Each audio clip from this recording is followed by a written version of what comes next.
Bismillah, Assalamualaikum warahmatullahi wabarakatuh. Perkenalkan, nama saya Fahira Lestari, nomor induk mahasiswa 2110222001, program studi manajemen pendidikan Islam kelas 1A. Di video kali ini saya akan memaparkan materi mengenai ontologi, yaitu pada tema ke-7. Lanjut, ontologi, cabang ilmu filsafat ini berasal dari bahasa Yunani, yaitu kata ontos dan logos. Ontos berarti ada dan logos berarti ilmu. Bisa diartikan ontos adalah hakikat yang ada, pertanyaannya tentang apa. Dan logos atau ilmu bisa diartikan sebagai kumpulan pengetahuan yang disusun secara sistematis sehingga bisa sampai disebut dengan ilmu. Ontologi secara sederhana bisa dikatakan ilmu yang membahas tentang apa, ada atau keberadaan secara eksistensi dan hakikat dari terbentuknya manusia. Dalam filsafat, ontologi juga memiliki cabang yang bernama metafisika. Metafisika ini juga terbagi menjadi dua bagian, yaitu metafisika umum dan metafisika secara khusus. Metafisika membahas tentang hakikat fundamental mengenai keberadaan atau eksistensi dan realitas atau realisme yang menyertainya. Metafisika umum membahas tentang ada, wujud, keberadaan suatu benda, hakikat, dan lain-lain.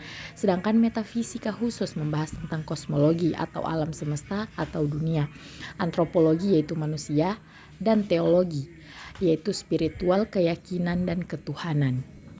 Adapun kosmologi dapat diartikan sebagai cabang metafisika khusus yang spesifik membahas tentang bagaimana alam semesta ini bisa terbentuk. Apakah kita telah benar mendefinisikan tentang alam semesta ini? Sedangkan kita hanya dapat berteori tentang alam ini tanpa benar-benar membuktikannya secara langsung, bukan menggunakan robot, dan termasuk pertanyaan tentang apakah penciptaan alam semesta ini adalah hasil dari tabrakan meteor atau dengan yang lainnya. Lalu antropologi. Antropologi secara sederhana membahas tentang kehidupan manusia, eksistensi manusia, makna dalam hidup, keutamaan dalam hidup, kebajikan, keadilan, bermasyarakat termasuk politik, hukum, dan juga termasuk pada budaya. Lalu teologi. Teologi secara sederhana membahas tentang keyakinan, agama, spiritual, wahyu, keimanan, dan lain-lain. Dalam teologi juga memiliki beberapa cabang. Di antaranya monoteisme, Tuhan itu esa; politeisme, Tuhan itu ada, lebih dari satu; deisme, Tuhan itu ada tapi tidak mencampuri urusan manusia. Secara sederhana, Tuhan hanya menciptakan manusia saja. Agnostikisme, Tuhan itu ada atau tidak dapat dibuktikan oleh akal manusia, termasuk wahyu-wahyunya. Ateisme yaitu Tuhan tidak ada. Untuk sedikit tambahan, mungkin ini akan di luar tema, yaitu ontologi.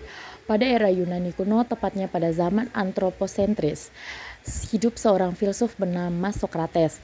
Menurut saya, ia adalah seperti seekor lalat di Athena, yang hanya mengganggu ketentraman kaum sofis yang di Athena.